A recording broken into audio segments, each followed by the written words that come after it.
Hindi ko naranasan yung mapagod ako or kasi excited ako na marami naman kami. Pero hindi ko alam na namamaganan pa ako. Kaya so, in-enjoy ko yan hanggang pagdating namin doon sa rehearsal ng pinagtutulak-tulakan ako ng mga babae. Oh, you're not there. You're supposed to be there. Huh? Balik-balik ako. No, you're not here. You're supposed to be there. Balik na naman ako. Inapunahan ako ng choreographer. What are you doing? What are you doing there? Oh, kasi sabi niya, bakit ka papagtalunin ka ng papakmatay ka ng, I'm sorry. Smile lang ako. Di ba, Jenny? Tapos, sa likod, sabi ko, ito nga siguro, okay lang. I'm so happy, yun. Kumbaga sa ayun na, yung last ako nang pinakahuling tinawag, sabi nila, ay, wala tayo maiuwi. Sabi niya, wala na si Emma. Smile pa rin ako. I'm so happy. I'm so proud to be with beautiful ladies. Ayan, salamat. Pero hindi ako makapaniwala na a woman at the universe ang bibigyan sa akin ng Panginoon. Thanks, God. Thank you. Yeah, that's nice to know. And you've got lots of titles already. But you're the Asian Princess of Song. You are the Mrs. Universe Southwest Asia and the Woman of the Universe. So, how would this title change your life? Kasi you've been doing charity work, you've been doing singing engagements in different parts of Asia. So, basically, how can the Woman of the Universe title change you as a person, as a Filipina?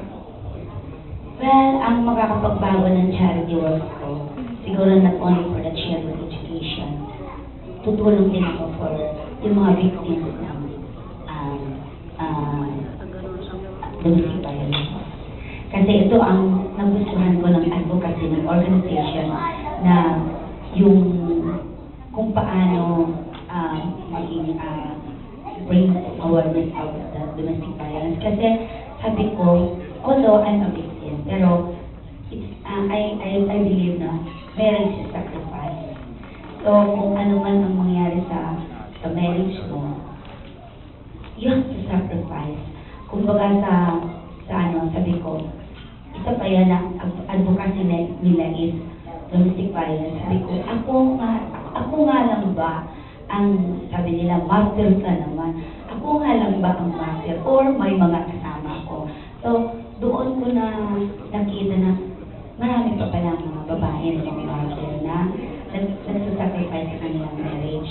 So, sabi ko, parang panibagong mission ko nga na hindi ako mag-focus lang for the children education sa mga mahihirap, kundi parang sa kapwa babae ko na i-share ko ang kung ano may tutulong kong support, empower, then para makontrol nila kung paano maiwasan nila yung domestic violence. At yun, parang yun ang naano ko sa sarili ko na ito pala siguro ang mission ng panibago ko na kinakailangan i-share ko sa mga kapwa babae ko.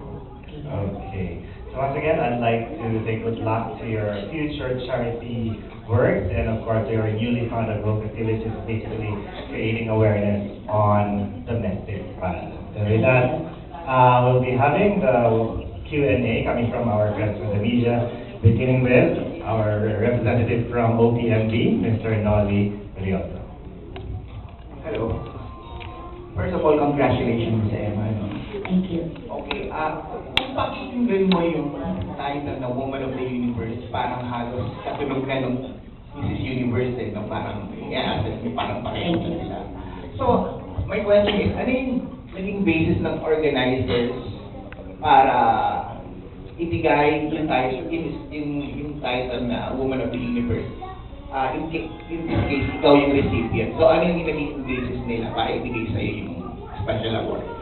I think ang pinakamalaking point dito is ang forum to share yung awareness ng domestic violence at ang charity works ko. Kasi sabi nga nila, nakahanda ka na ba sa domestic violence? Anong isasagot mo? Anong plano mo sa forum? sabi ko, hindi na siguro kinakailangan, nag-research ako, siguro sabi ko, hindi na kinakailangan i-ano yan, yung actual ko na yung nangyari na sa buhay ko, at ang na-share ko sa charity works ko for the children. Kasi ang sabi, nakita ko sa kanila, tinitingnan nila ang homepage ko, yung profile ko, kung ano ang mga activities ko, gano'n. Parang naniniwala ko na ang tinignan nila sa akin, yung charity works ko for the children, at saka yung experience ko na i-share ko sa kanila. Dahil ngayon ko lang i-open, nag-asawa ko ng Japanese, pero yung asawa ko ay hindi niya ako naiintindihan. Hindi niya naiintindihan ang charity works ko at saka yung singing career ko. Nandyan na raw lahat, bibigyan, na may kumbaga ang hanap ko ay sa singing career ko ay pera, may pera naman. Sabi ko, hindi yun ang yung as a singer, kasi ito ako, nakilala mo ako ng ganito, ito ako masaya, yung kumanta. Kasi ang nag-start ako ng singing, naramdaman ko na it's not for money. So, masaya lang ako na kakanta ko. I-share ko ang boses ko sa ibang tao, parang gano'n. At ang charity works ko ay sa mga bata, hindi niya naiintindihan. So, i-share ko yun, sinabi ko yun na although my husband, he don't understand my singing career at saka yung charity works ko. Every time na uuwi ako, nandoon ang nasasaktan ako, gano'n. So, pero I did not give up.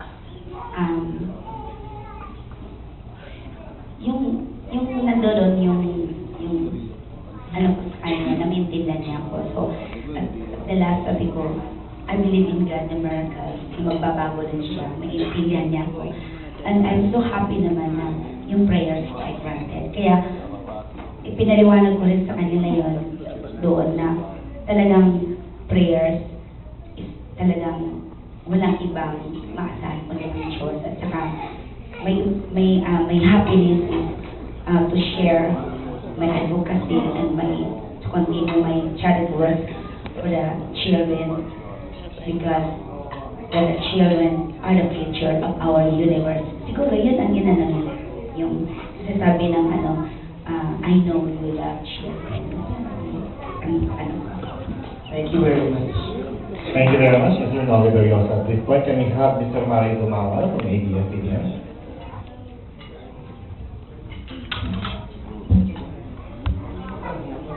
Emma, congratulations. Thank you. Bukunat ngayon, hindi ka nagbabago. Thank you. Okay, kwento mo naman kung paano ka na-convince mag-pageant. Did you train? Kanino ka nag-aaral maglakad? Umaway? Mga ganun detalye. Yan, si Tata, bulungan lang si Tata Rito Nasa pagdating namin galing China, lipat siya agad ng bangko. Pero may message siya ata. Siguro 2 days niya akong tinuruan.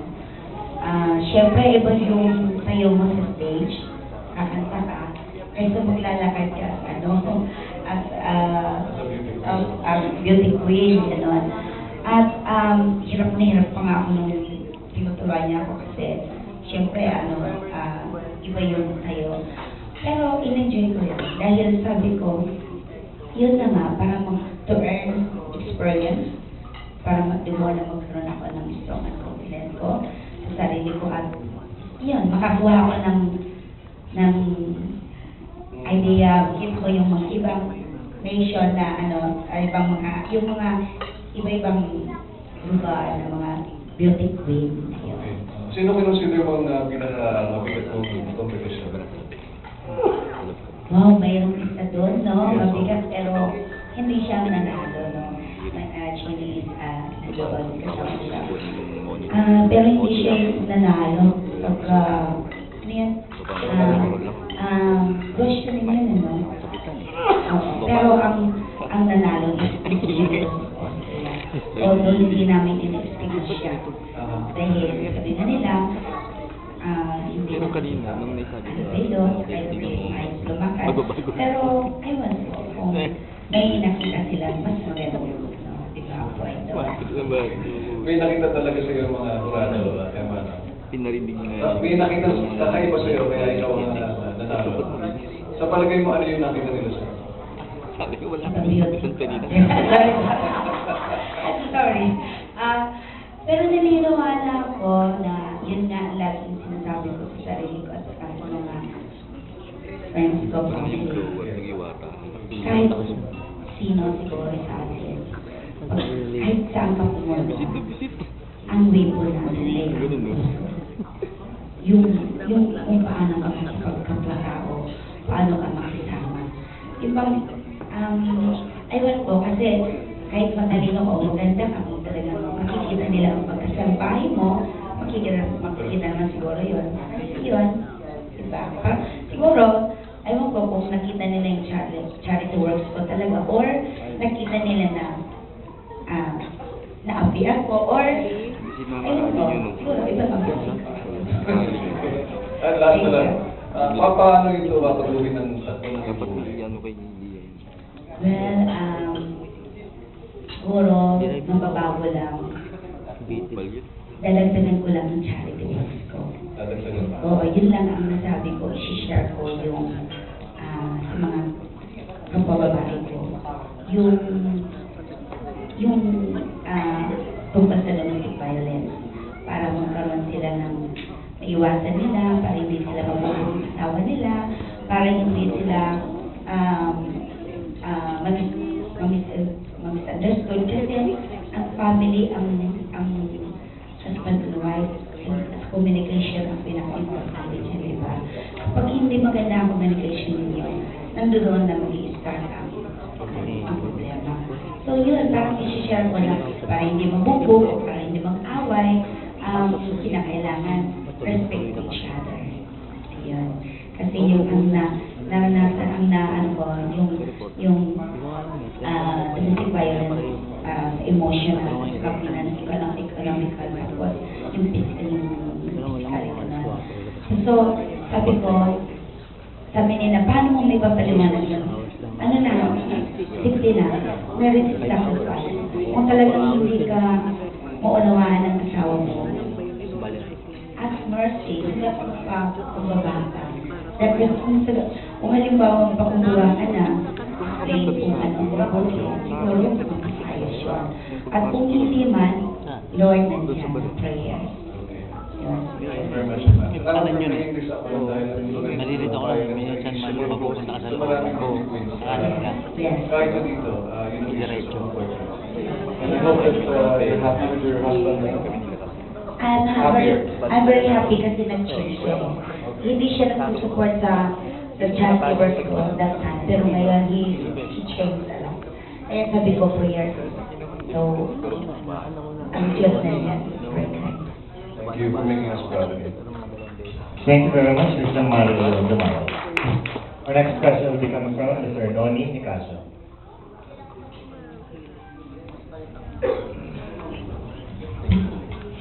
Good afternoon, Ms. Emma, and congratulations. Thank you.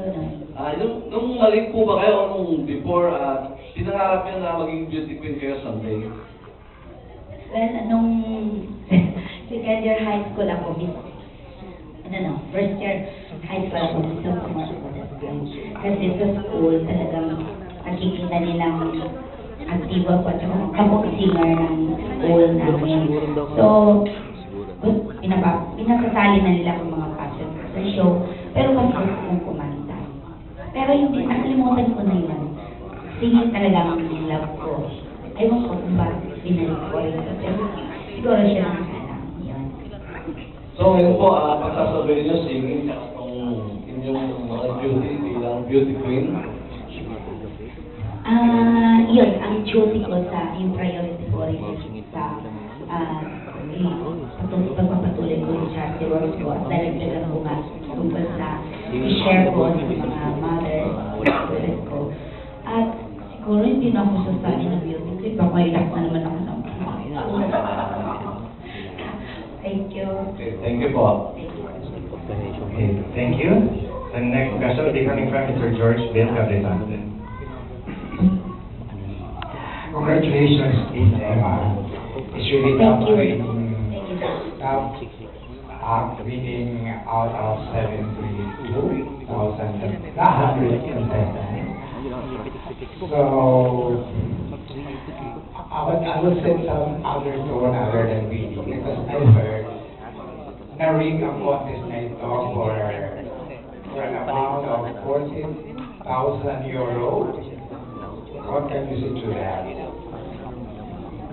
Well, talagang, Go ahead. Ulo YouTube.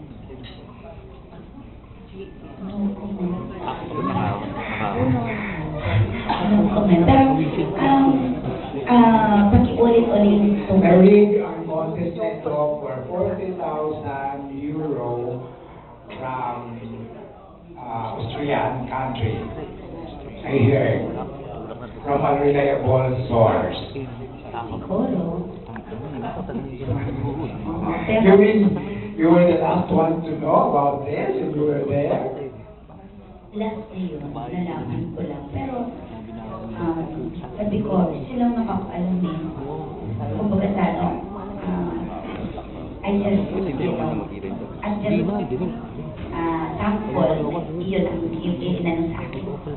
Maybe we can hear from Obed himself to shed more light on this dream. Okay. So siguro kung may sasagot nga gaya ng sinabi mo, I am the right person to answer. I've been in the industry of pageant since 1989.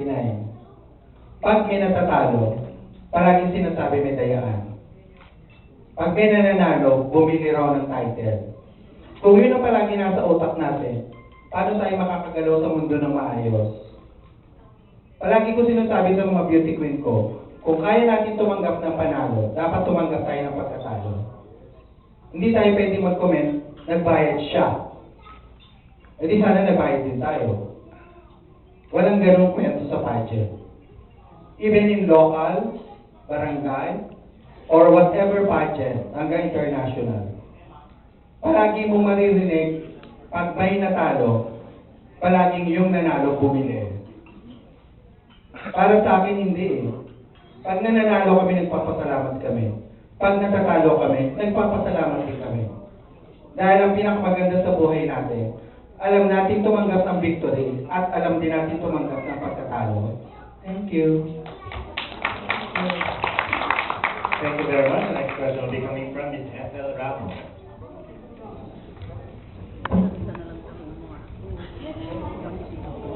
There, Ms. Ethel, good afternoon. Kasi napansin namin ni Chris at saka ni Unity ng Malaya ng Manila Province. Pwede mo alam kami ng mga tungkol sa personal na buhay mo. Kung paano mo na-meet yung husband mo at saka kung ilan ang anak mo. Well, may foster parents ako sa Japan. Japanese. So, itinuring nila akong parang tunay na anak. Although hindi pa ako, yung naging husband ko ay anak nila. Ang turing ko noon ay kuya. So, ang sabi ng mother ko, paano ka makakapag-concentrate at paano mo papatunayan sa sarili mo na tumutulong ka sa mga bata sa education nila kung wala kang sariling anak. So, sabi ko, parang walang pagkakaiba kasi I'm so busy sa singing career ko. Yun, labas, pasok sa Pilipinas, kung saan ako pupunta sa Asia, America, gano'n. So, nung sa time, para bang nagkaroon ako ng sakit sa lalamunan, sa cancer, kumbaga sa ano. So, sabi ko, ang mission ko, kinakailangan matuloy. So, nag-open ako sa family ko, sa mga parents ko na yun, may sakit ako. Kinakailangan, kung ano man mangyari sa akin, ipagpatuloy ninyo. So, kinakailangan, may pagpapatuloy mo, pero magkaroon ka ng sariling anak. So, that's the time na, kung sige nga, total, kinakailangan pahinga ako ng, pinapagpahinga ako ng doktor. So, sabi ng foster parents ko sa Japan, nung pa nila inaano sa akin na mag-asawa ako doon sa kuya-kuya ko. So, we are not hindi kami wala kaming relationship. So, ang hirap talaga i-develop ang marriage kung wala kang pagmamahal sa asawa mo at maano ang agwat ng edad namin. So, sabi ko, gusto ko na rin magkaroon ng family. Yun, ang gusto ng mother ko, magkaroon ako ng anak. Yun, nag-asawa ko. Malaking agwat ng edad namin. So, pero habang nung marriage na kami, wala pa rin kaming, wala pa rin kami mga happiness, parang husband and wife. So, 6 months akong tumigil sa singing career ko. Para panindigan as asawa, as misis. So, nag-aral ako, alam niyo naman ang Japanese, culture na ang asawa ay aalagaan, nahandaan mo, lahat. So, pinag-aralan ko within 6 months. That time, ang hirap talaga, yung wala kayong start ng bago ka mag-asawa. So, sabi ko, walang magagawa. Sinanay ko ang sarili ko. After 6 months, parang hindi ko talaga may asawa na ako. So, sabi ko sa mother-in-law ko, babalik ako sa singing career ko kasi parang nandun ako sa ibang sa ibang mundo, kumbaga saan ay ako masaya. So sabi ng mister ko, anong hinahanap mo? Lahat ibibigay sa'yo. Eh sabi ko, ang happiness ko talaga, singing eh. At saka yung ayaw niya na may mga bata akong pinapag-aral. Ayaw niya uuwi-uwi ako ng Pilipinas para ko yung mga batang tinutulungan ko. Sabi ko, parang lalong lumalalim ang lungkot ng buhay ko. Sabi ko, hindi ito ata ang mundo. So, bumalik ako sa singing career ko. Hanggat yun na, nag-start na minsan nasasaktan ako din, tigas lang ang ulo ko. So, sabi ko, alam ng Diyos, nakilala niyo ako, singer na ako, at nag-charity works ako. Pero hindi ko i-give up ang marriage ko nang dahil lang sa charity works ko at singing career ko. So, sinikap kong buuin ang lahat. Ang sabi ko, wala akong gagawin na pagkakasala sa family ko, maliban lang sa singing career ko at sa charity works ko. So, hanggat unti-unti na siguro nakikita na talagang devoted ako sa mas pipiliin ko siguro ang singing career ko at saka sa charity works ko kaysa kanila. Kumbaga sa ayun, hanggat hindi ko i-deny sa lahat ng mga Japanese charity concert ako doon, mag-shows ako. Sinasabi ko, may asawa ko. Asan ang asawa mo? Nandyan lang sa tabi-tabi. Yun, that's it. The next question will be coming Thank you from... very much. Thank you. Thank you. The next question will be coming from Ms. Crispina Belen.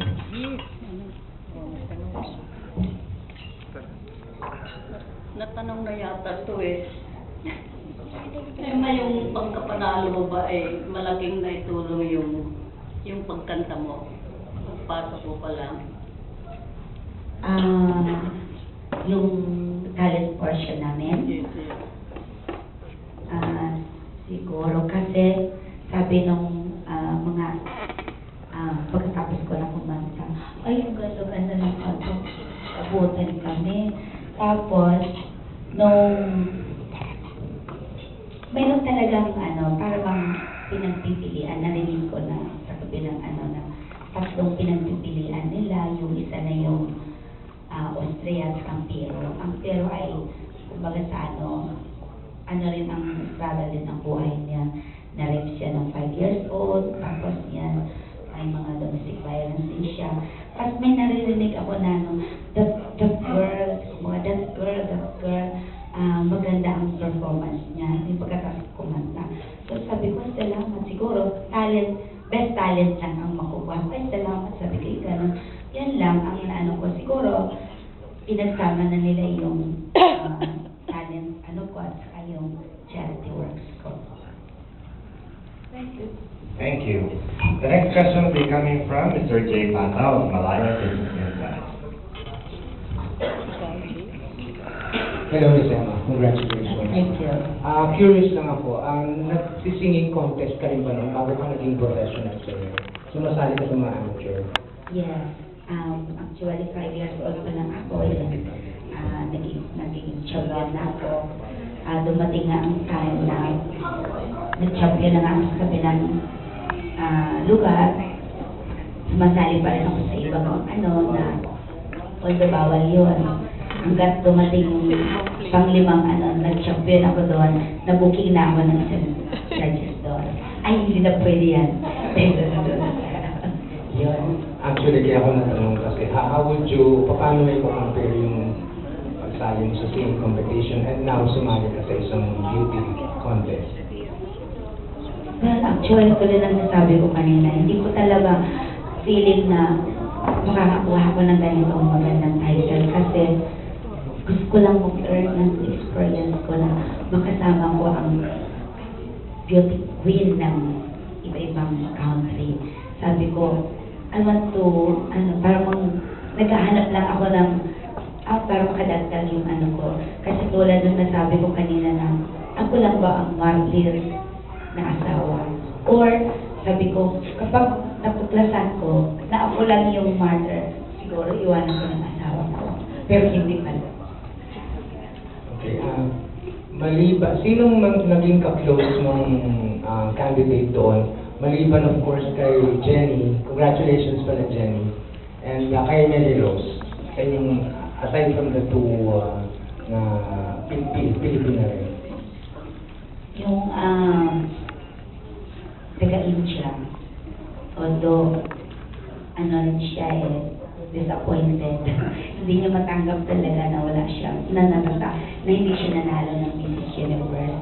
Saka yung Singapore, talagang they are always very loving to me. Hanggang amazing sila sa akin. I love you, you are so amazing lady. So sabi ko, ang sarap. Sabi ko, ito na nga na hindi ako na-disappoint na sumama ng pakahalubilo ko ang mga beauty queens sa iba-ibang bansa kasi iyon, at least nagkaroon ako ng kaibigan. Hanggang ngayon, nagsisikatingan sila sa Facebook ko hanggang naging friends ko na sila lahat. Yun.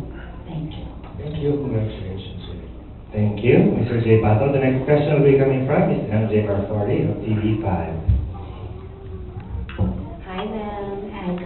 Yeah, thank you last night. Ako, gusto ko lang po sana tanungin kung ano mga charity organization sa Pilipinas ang tutulungan ninyo.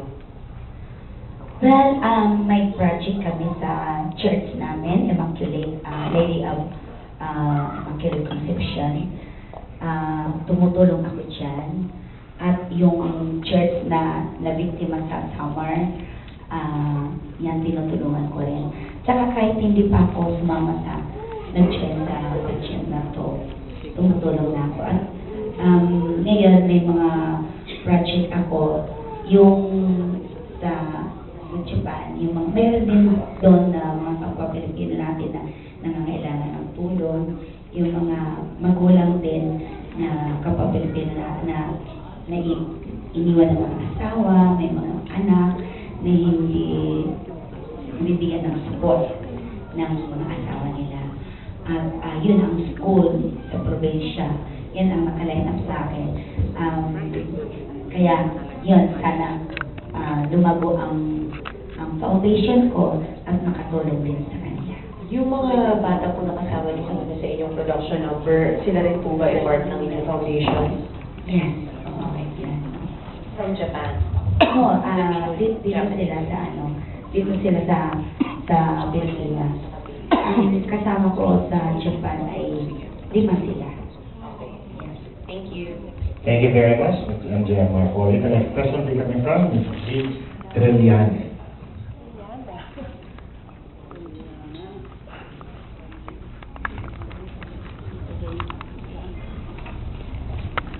Congratulations, Ms. Emma. Thank you. I'd like to know how many scholars do you have, or how many kids you've helped so far. Yung mga scholar ko sa Japan ay nasa 10. Ngayon, dito sa Pilipinas, 17. Tapos doon sa probinsya, nasa 10. Dadalhin ko sila rito sa school ko para dito ko sila pag-aralin. Ano yung school mo? Our Lady of Fatima de San Pedro School.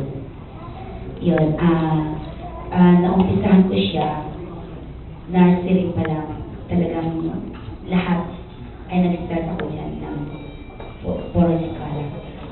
Full scholars na? Pero ngayon, sabi nga nila, paano yun kung bigla kang magkasakit, hindi ka na makabayad sa mga teachers, bakit hindi mo gawin na talagang ba't hindi ka tumanggap na may magbabayad? So ngayon, meron din, Paying. paying or ano. So yung school mo matagal na 13 years. 13 years na. Tapos in those 12 years or so, puro free yung mga ina-access No, mayroon paying siya. Although, meron ditong ilan mga parents, hindi ko ino-open kung sino dyan ang scholar. Kasi years ago, nagkaroon kami ng problema dyan na sasabihin ng bata, ako free ako ikaw may bayad. Kasi parang gano'n. So, hindi ko inopen kung sino dyan ang scholar. So, gusto ko parang parehas sila. Sa Japan, from kindergarten? Ang ko is elementary, tapos high school. Tapos mayroon din akong tinutulungan sa music. Sa music, nagtuturo din ako ng voice lesson doon. Tapos mayroon din akong tinutulungan sa pag-aaral. Now that you're a woman of the universe, hindi mo ba naisip na to enter politics? Siguro hindi, no? Kasi baka hindi ko mabigyan sila ng attention, yung mga bata. At saka, kahit hindi naman ako sumali dyan pwede na lang ako tumulong yung kaya ko. Thank you. Thank you very much, Ms. Giselle Llanes. The next question will be coming from Mr. Ferd Abehon of Misosology.